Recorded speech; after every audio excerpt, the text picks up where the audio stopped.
오늘 함께 나눌 말씀은 고린도전서 14장 1절에서 19절까지 말씀입니다.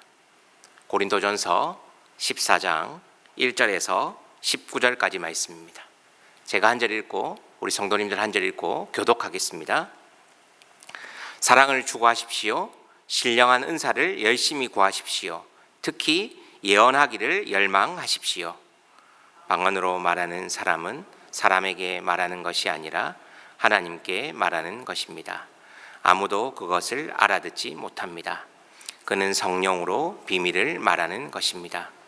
그러나 예언하는 사람은 사람들에게 말하는 것입니다. 그는 덕을 끼치고 위로하고 격려하는 말을 합니다. 방언으로 말하는 사람은 자기에게만 덕을 끼치고 예언하는 사람은 교회에 덕을 끼칩니다. 여러분이 모두 방언으로 말할 수 있기를 내가 바랍니다마는 그보다도 예언할 수 있기를 더 바랍니다. 방언을 누가 통역하여 교회에 덕을 끼치게 해주지 않으면 방언으로 말하는 사람보다 예언하는 사람이 더 훌륭합니다. 형제 자매 여러분, 내가 여러분에게로 가서 방언으로 말하고 계시나 지식이나 예언이나 가르침을 전하는 방식으로 말하지 않는다면 여러분에게 무슨 유익이 되겠습니까? 필이나 검은고와 같이 생명이 없는 악기도 각각 음색이 다른 소리를 내지 않으면 피리를 부는 것인지 수금을 타는 것인지 어떻게 알 수 있겠습니까? 또 나팔이 분명하지 않은 소리를 내면 누가 전투를 준비하겠습니까? 이와 같이 여러분도 방언을 사용하기 때문에 분명한 말을 하지 않는다면 그 말이 무슨 뜻인지 남이 어떻게 알겠습니까? 결국 여러분은 허공에다 대고 말하는 셈이 될 것입니다. 이 세상에는 수많은 종류의 말이 있습니다. 그러나 뜻이 없는 말은 하나도 없습니다. 내가 그 말의 뜻을 알지 못하면 나는 그 말을 하는 사람에게 딴 세상 사람이 되고 그도 나에게 딴 세상 사람이 될 것입니다. 이와 같이 여러분도 성령의 은사를 갈구하는 사람들이니 교회에 덕을 끼치도록 그 은사를 더욱 넘치게 받기를 힘쓰십시오. 그러므로 방언으로 말하는 사람은 그것을 통역할 수 있기를 기도하십시오. 내가 방언으로 기도하면 내 영은 기도하지만 내 마음은 아무런 열매를 얻지 못합니다. 그렇다면 어떻게 해야 하겠습니까? 나는 영으로 기도하고 또 깨친 마음으로도 기도하겠습니다. 나는 영으로 찬미하고 또 깨친 마음으로도 찬미하겠습니다. 그렇지 않고 그대가 영으로만 감사를 드리면 갓 믿기 시작한 사람은 그것이 무슨 뜻인지를 알아듣지 못하므로 어떻게 그 감사 기도에 아멘 하고 말할 수 있겠습니까? 그대가 훌륭하게 감사 기도를 드린다고 해도 다른 사람에게는 덕이 되지 않습니다. 나는 여러분 가운데 누구보다도 더 많이 방언을 말할 수 있음을 하나님께 감사합니다. 함께 읽겠습니다. 그러나 나는 방언으로 만마디 말을 하기보다도 다른 사람을 가르치기 위하여 나의 깨친 마음으로 교회에서 5마디 말을 하기를 원합니다. 아멘. 바울은 이 고린도 교회의 여러 문제들 가운데 특별히 우상 제물을 먹는 문제를 비롯한 우상 숭배의 문제, 그리고 많은 은사를 통해 교회가 다이나믹하고 풍성한 신앙생활을 할 수 있지만 이 무질서한 은사의 사용으로 인해 공동체가 어려워지는 것을 굉장히 경계했음을 우리는 고린도전서를 보면서 알 수 있습니다. 그러니까 교회에 여러 가지 많은 문제들이 있었습니다. 그 가운데 고린도전서에서 우리가 알 수 있는 것은 무엇이냐면 고린도 교회의 많은 문제들 가운데 특별히 우상 숭배를 먹는 우상 제물에 관한 문제, 그리고 오늘 우리가 살펴보고 있는 이 은사의 활용에 관한 문제를 바울은 굉장히 많은 부분을 할애했음을 알 수 있습니다. 우리가 읽은 은사 사용에 관한 내용도 서신의 많은 부분을 할애하고 있는데요, 12장부터 이어지는 내용이 오늘 14장 계속되는 내용입니다. 그래서 저는 12장부터 이어지는 내용을 오늘의 본문까지 해서 한마디로 은사의 무분별한 사용과 교회 하나됨의 깨어짐, 은사의 무분별한 사용과 교회 하나됨의 깨어짐이라고 저는 요약하고 싶습니다. 그렇게 묵상했습니다. 그래서 바울은 고린도 교회를 향해 먼저는 사랑이라는 최고의 솔루션, 답을 제시했습니다. 그것이 저와 여러분이 너무나도 잘 아는 고린도 13장의 내용 아닙니까? 12장의 내용, 14장의 내용 사이에 이 13장의 모든 일을 하는 행위의 동기에 사랑을 더하십시오 라고 바울은 이야기했습니다. 그리고 계속해서 이 내용을, 서신의 내용을 이어가는 것입니다. 바울은 12장 마지막에 보면 이렇게 마무리합니다. 12장 31절입니다. 그러나 여러분은 더 큰 은사를 열심히 구하십시오. 이제 내가 가장 좋은 길을 여러분에게 보여드리겠습니다.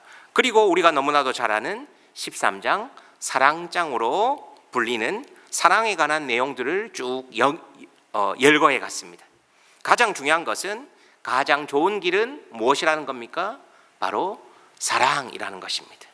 내가 천사의 말을 하고 내가 어떤 능력이 있고 심지어 산을 옮길 만한 믿음이 있어도 여러분 행위의 동기 가운데 무엇이 없으면, 사랑이 없으면 그건 울리는 꽹과리라는 겁니다. 시끄럽다는 겁니다. 교회를 오히려 혼란스럽게 한다는 것입니다. 아무리 말씀을 잘 전하고 아무리 전도를 잘하고 아무리 믿음이 좋고 아무리 잘 섬기고, 그런데 그 행위의 동기 가운데 무엇이 없으면요, 사랑이 없으면 하나님의 영광이 드러나는 것이 아니라 내가 드러나고 내 영예와 내 자존심과 내 인기가 드러나는 울리는 꽹과리에 불과하다라고 바울은 고린도 교회를 향해서 직설합니다. 그리고 오늘 우리가 읽은 본문 14장 1절을 보십시오. 사랑을 추구하십시오. 사랑을 추구하십시오. 신령한 은사를 열심히 구하십시오. 그리고 뒷부분에 뭐라고 해놨냐면 특히 예언하기를 열망하십시오. 사랑을 추구하며 거룩한 은사를 열망하며 구하라고 한 뒤에 바울은 예언하기를 구하라고 이야기합니다. 바울은 왜 이 이야기를 꺼냈을까요? 우리가 먼저 예언이 무엇인지 잠시 살펴보고 본문을 이해하는 것이 중요할 것 같습니다. 바울은 이 예언과 방언을 대조하면서 비교하면서 14장을 써 내려가고 있음을 우리는 알 수 있습니다.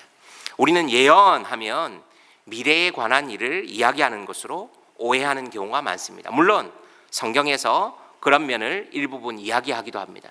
우리 성경에는 70인역에는 선지서라고 해놨는데 예언서, 세 번역에는 예언서, 예언자, 선지자 같이 쓰기도 합니다.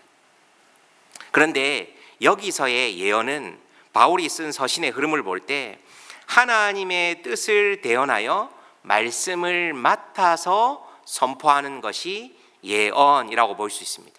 그러니까 이 예자가 우리가 은행에 예금할 때 맡길 예자를 씁니다. 예언, 말씀을 맡은 자, 말씀을 섬기는 자, 이렇게 해석하는 것이 더 흐름상 어떻습니까? 문맥에 이해하기 좋을 것 같습니다. 그래서 우리가 가진 번역 말고요, 새 번역이나 개역 개정 말고 공동 번역에는 예언하기를 열망하십시오를 뭐라고 번역해 놓았냐면 하나님의 말씀을 받아 전하는 은혜를 구하십시오. 공동 번역에는 이렇게 해 놓았습니다. 예언하기를 열망하십시오라는 번역을 하나님의 말씀을 맡아 전하는 은혜를 구하십시오, 이렇게 번역해 놓았습니다. 그렇다면 왜 바울은 이토록 방언보다는 예언, 즉 하나님의 말씀을 맡아서 선포하는 것, 전하는 것을 강조했을까요? 4절을 보십시오. 오늘 본문 4절이 답을 제시합니다.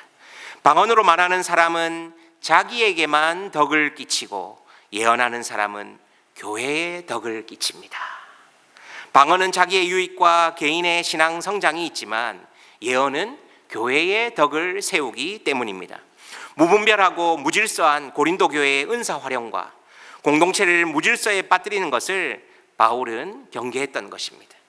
그러면서 은사 활용에 관한 내용을 악기의 메타포를, 비유를 통해서 계속 전개해 나갑니다. 7절에서 9절을 보십시오. 필이나 거문고와 같이 생명이 없는 악기도 각각 음색이 다른 소리를 내지 않으면 피리를 부는 것인지 수금을 타는 것인지 어떻게 알 수 있습니까? 또 나팔이 분명하지 않은 소리를 내면 누가 전투를 준비하겠습니까? 이와 같이 여러분도 방언을 사용하기 때문에 분명한 말을 하지 않는다면 그 말이 무슨 뜻인지 남이 어떻게 알겠습니까? 결국 여러분은 허공에다 대고 말하는 셈이 될 것입니다. 바울은 고린도 교회를 향해 결론을 제시하듯 이야기하는 것입니다. 무슨 말입니까? 방언을 폄훼하거나 방언 자체를 바울이 금한 것이 아닙니다. 방언은 분명히 개인 성장에 대한 유익이 있습니다. 그러나 공동체가 무슨 말을 하는지 그것이 공동체에 덕을 끼치지는 않는다라는 것입니다. 18절과 19절을 보십시오. 나는 여러분 가운데 누구보다도 더 많이 방언을 말할 수 있음을 하나님께 감사합니다. 그러나 나는 방언으로 만마디 말을 하기보다도 다른 사람을 가르치기 위하여 나의 깨친 마음으로 교회에서 5마디 말을 하기를 원합니다. 이것이 바울의 결론입니다. 사도 바울 역시 누구보다 방언을 많이 하는 사람이었음을 우리는 오늘 18절을 통해서 알 수 있습니다. 그러나 개인의 기도나 은사가 공동체의 예배에서는 철저히 타인의 이해와 유익이 최우선 기준이 되어야 함을 바울은 강하게 이야기하는 것입니다. 방언도 너무나도 귀한 은사입니다. 여러분 가운데 방언을 통해서 오랜 시간 하나님과의 깊은 교제, 황홀경에 빠지는 분도 있을 것입니다. 바울은 방언의 은사 자체를 폄하하거나 훼손하려고 하지는 않았습니다. 방언은 개인의 신앙이 더욱 성장하고 하나님과의 깊은 교제를 할 수 있습니다. 그러나 바울이 생각하기를 원했던 것은 교회 공동체를 생각하기를 원했던 것입니다. 우리가 추구하는 영성은 나 혼자 어떤 신비한 체험을 하고 황홀경에 빠지는 것이 아닙니다. 깨달은 5마디의 말씀으로 누군가를 세우고 영혼을 세우는 것, 그것을 하나님이 기뻐하시는 것입니다. 오늘 우리에게 주어진 하루, 제가 방언이 너무 좋다고 해서 앞에서 여러분에게 지금 방언으로 설교한다면 저는 신앙의 유익이 있고 하나님과의 깊은 교제가 있을지 모르지만 여러분 앉아있는 이 시간이 굉장히 곤혹스럽고 힘들 것입니다. 아무런 알아듣지 못하는 말로 계속해서 앞에서 누군가가 이야기를 한다면 여러분 계속 듣고 있는 것도 힘들지 않겠습니까? 아마 고린도 교회가 그랬던 것 같습니다. 자신이 은사가 많고 자신이 방언을 받았고 자신이 무언가 하나님 앞에 특별함을 드러내기 위해 교회 공동체 가운데 무분별하게 은사를 활용하는 그들을 향해서 여러분, 저는 1만 마디의 방언보다 깨우친 5마디의 말씀으로 여러분을 세우기를 원합니다. 바울은 이렇게 고백하는 것입니다. 사랑하는 성도 여러분, 저는 여러분에게 도전합니다. 오늘 우리에게 주어진 하루, 하나님과의 깊은 교제와 매일 하루의 첫 시작, 하나님과 깊은 만남과 또한 기도를 통한 대화가 있기를 소망합니다. 거기에 더해서 말씀으로 여러분 영혼을 살리고 세우고, 참 더딘 일이지만 말씀으로 한 영혼이 변화된다는 것 참 더디고 힘든 일이지만 몇십 년이 지나도 잘 되지 않는 일인 것 같지만 우리의 삶의 표대가 되는 이 말씀 붙들고 하나님 앞에 나아가며 기도할 때 하나님의 뜻을 구하고 하나님께 응답받는 우리 사랑하는 은혜샘물교회 모든 성도님들 되시기를 예수님의 이름으로 기대하고 기도하고 소망합니다. 기도하겠습니다. 하나님 감사합니다. 계속되는 고린도전서의 말씀을 통해 우리에게 교훈하시니 감사합니다. 하나님, 고린도 교회의 모습이 오늘을 살아가는 조국교회, 한국교회의 모습과 크게 다르지 않은 것 같아 마음이 아플 때도 있지만 또한 너무나도 감사한 것은 말씀을 통해 우리에게 해답을 주시니 감사합니다. 하나님, 자신을 드러내고 자신의 영광과 자존심이 하나님의 영광보다 높아진 이 시대 가운데 주의 몸된 교회 가운데 말씀과 복음이 은혜가 편만한 주의 몸된 교회가 되도록 은혜 위에 은혜를 더하여 주시옵소서. 감사합니다. 우리 삶의 주인 되시며 소망 되시는 우리 주 예수 그리스도의 이름으로 간절히 기도하옵나이다. 아멘. 이 시간 기도하실 때 계속해서 말씀을 생각하시면서 기도하시고요. 오늘 월요일은 다음 세대, 우리 차세대를 위해서 기도하는 날입니다. 하나님 은혜 주셔서 늘 고백하는 얘기지만 하나님 우리 세대가 예수님을 믿고 은혜 받는 건 너무나도 중요하지만 우리의 자녀들이, 우리의 다음 세대들이 엄마가 믿는 그 고백하는 그 예수님, 아빠가 믿는 그 하나님 나도 믿고 싶습니다 라고 고백할 수 있도록 삶으로 말씀을 살아내는 기성세대가 되게 해주시고 하나님 은혜 주셔서 주의 몸된 교회 하나님 청년부부터 영유아부에 이르기까지 하나님 말씀으로 다음 세대를 잘 세워나가는 은혜 샘물교회가 되게 해달라고 기도해 주십시오. 특별히 이번 주 부흥사경회가 있습니다. 설립기념 부흥사경회가 있는데 많은 성도님들 오셔서 함께 은혜 받고 함께 말씀의 잔치에 함께 은혜를 나누는 하나님의 은혜에 빠져드는 귀한 시간들이 될 수 있도록 또 처음 시작하는 부터 끝까지 아무런 안전사고 없이 하나님 모든 집회 가운데 하나님의 영광만 드러나는 집회가 되게 해달라고 또 여러분 개인적인 기도 제목 가지고 기도하시고 돌아가시기 바랍니다. 기도하겠습니다.